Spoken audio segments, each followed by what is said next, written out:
गलत बयानबाजी कर रहे हैं।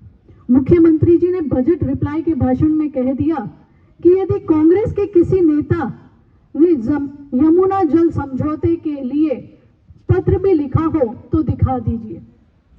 जब वहां पर हमारे नेताओं ने आदरणीय पूर्व मुख्यमंत्री श्री अशोक गहलोत जी के पत्र और समझौते का प्रस्ताव दिखा दिया तो आज तक मुख्यमंत्री जी ने उस बात का जवाब नहीं दिया। सरकार के बिजली मंत्री कह रहे हैं कि विकास से कोई चुनाव नहीं जीता जाता। बिजली मंत्री जी कह रहे हैं कि विकास से कोई चुनाव नहीं जीता जाता, इसीलिए ऐसा लगता है कि सरकार विकास कार्यों में कोई रुचि नहीं ले रही है। गृह राज्य मंत्री की शराब के ठेकेदारों के साथ बातचीत का ऑडियो वायरल हुआ, आप सब मीडिया के साथियों को ध्यान होगा, जिससे वो शराब माफियाओं का पक्ष लेते नजर आ रहे थे।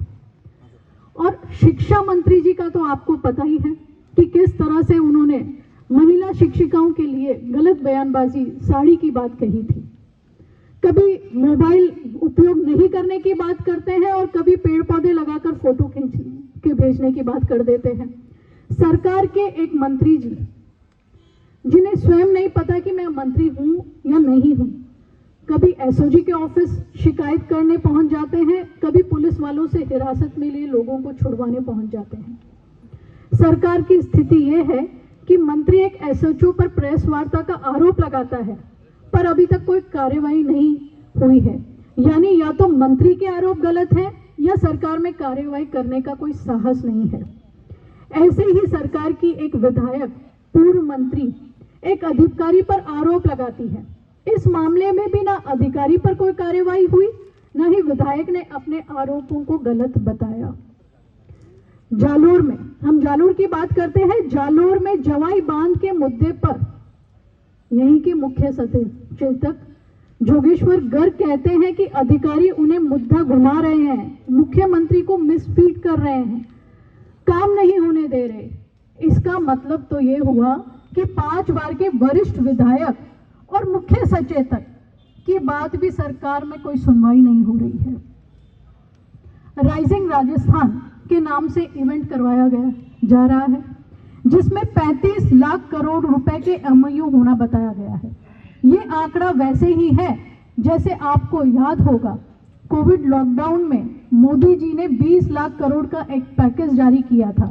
उस पैकेज का 1 रुपया भी कहीं तक नहीं पहुंचा। ऐसे ही ये 35 लाख करोड़ के एमओयू केवल कागजों में रहने वाले हैं। किसी ने तो कॉलेज में गेट लगाने का, किसी ने पौधारोपण करने तक का एमओयू कर दिया है। एक तरफ आप बजट में हाईटेक सिटी बनाने की बात करते हैं, अलवर के पास आईटी सिटी बनने की बात करते हैं, परंतु जयपुर में फिनटेक पार्क बनाने का फैसला कैंसिल कर देते हैं। इस सरकार का आर्थिक प्रबंधन एकदम गड़बड़ा गया है और यह सरकार जनता को कर्ज में डुबाने का काम कर रही है। ये इनके आर्थिक कुप्रबंधन का ही नतीजा है। ना तो सामाजिक सुरक्षा पेंशन दी जा रही है, ना बेरोजगारी भत्ता दे पा रहे हैं, ना रोजगार दे पा रहे हैं। हर स्तर पर यह सरकार फेल साबित हो रही है।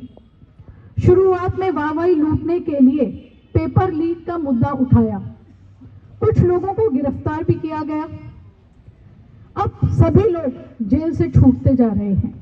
जिन लोगों पर पेपर खरीदकर नौकरी लगने का आरोप लगा, वो जेल से छूटकर नौकरी ज्वाइन कर रहे हैं। सरकार ने सब इंस्पेक्टर भर्ती पर कमेटी बना दी, पर उस कमेटी की रिपोर्ट कार्ड पर आज दिन तक कोई निर्णय नहीं ले पाई है।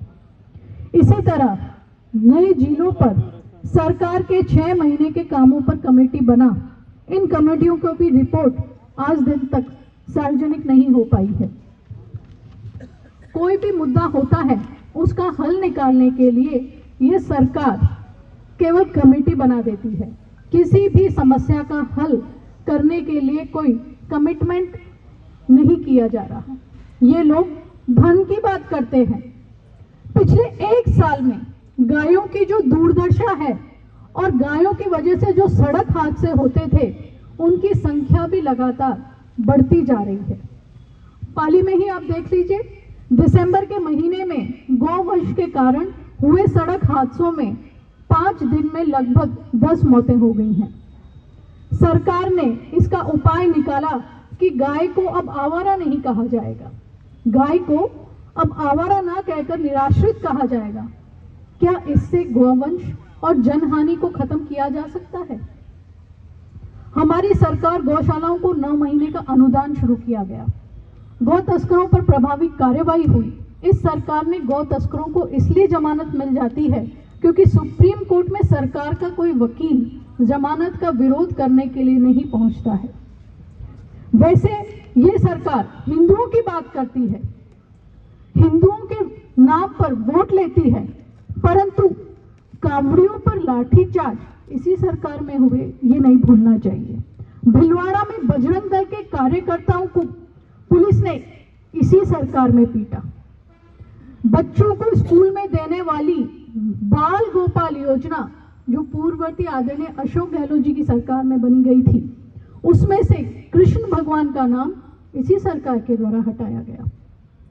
1 साल पहले तक राजस्थान को हेल्थ मॉडल पूरे देश के लिए आदर्श था, परंतु बीते 1 साल में राजस्थान के सरकारी अस्पतालों की स्थिति लगातार खराब होती जा रही है। राइजिंग राजस्थान के समय वहीं पास से स्थित स्टेट कैंसर इंस्टीट्यूट में एक बच्चे के पैर को चूहे ने कुतर दिया। एसएमएस अस्पताल में कई बार घंटों तक बिजली गुल रहती है, जिसके कारण मरीजों को असुविधाएं हुई, सर्जरी तक टलती रही। राइजिंग राजस्थान के लिए रील बनाने के लिए लाइन में लगे मरीजों को हटाकर शूटिंग की जाती है।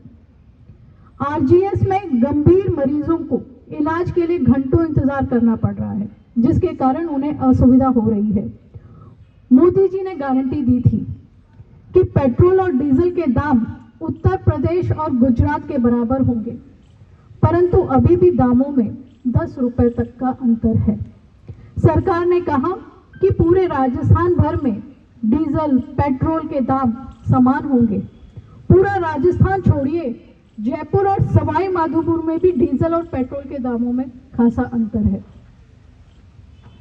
बजट में सरकार ने 10 संकल्पों का नाम दिया, उनके आधार पर काम आगे बढ़ाने का वादा किया, परंतु इस 10 संकल्पों की कोई चर्चा अब तक कहीं भी नहीं की गई। जहां तक राजस्थान में अपराधों के आंकड़ों की हम बात करें, पूर्ववर्ती आदरणीय अशोक गहलोत जी की सरकार में जहां पर एफआईआर दर्ज होना अनिवार्य किया गया, नियम किया गया था, उसमें भारतीय जनता पार्टी में सबसे पहला काम अपराध के पंजीकरण को कम करने का किया। आज राजस्थान में एफआईआर दर्ज करवाना मुश्किल हो गया है।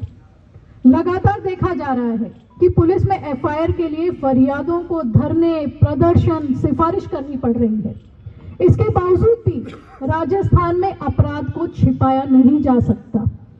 जनवरी 2024 से नवंबर 2024 तक की भी हम बात करें तो लगभग 2,90,000 के आसपास अपराध दर्ज किया गया है। नवंबर तक हत्या, बलात्कार, डकैती, लूट, अपहरण के लगभग 10,000 से भी ऊपर के मुकदमे दर्ज हो चुके हैं। ये बेहद गंभीर बात है कि हत्या जैसे संगीन अपराध के करीब 41% मुकदमों में अनुसंधान पेंडिंग है। दुष्कर्म के मामलों में ही 22% मुकदमों में अनुसंधान पेंडिंग है। मुख्यमंत्री जी के स्वयं के गृह जिले भरतपुर में पिछले वर्ष की तुलना में हत्या के मामलों में करीब 10% और बलात्कार के मामलों में पिछले वर्ष की तुलना में करीब 23% की बढ़ोतरी हुई है। मुख्यमंत्री के जिले में एक टोल पर गुंडों ने कांस्टेबल को पीटा, जो गृह राज्य मंत्री के गांव के पास था। उस केस में ही कोई गिरफ्तारी नहीं की गई। जब पुलिस को ही न्याय नहीं मिल रहा तो आम आदमी क्या उम्मीद करे। हवा महल में भाजपा के विधायक जी जो कभी रेडी पटरी वालों को जाकर परेशान करते हैं, कभी किसी को बांग्लादेशी कहते हैं, कभी होम्योपैथी क्लिनिक्स को चेक करते हैं, कभी आधार कार्ड चेक करते हैं। पता नहीं किसने उन्हें ये लाइसेंस दिया है कि वो सबकी चेकिंग करते घूम रहे हैं। उदयपुर में देवराज हत्याकांड, जोधपुर में अनीता चौधरी मर्डर केस, करौली में डिंपल मीणा हत्याकांड, उदयपुर पूर्व राजघराने का राज तिलक, उसमें हुई हिंसा, देवली उनियारा थप्पड़ कांड, समरावता हिंसा प्रकरण, वह सब इस प्रकार के दौरान बिगड़ती कानून व्यवस्था के प्रतीक है।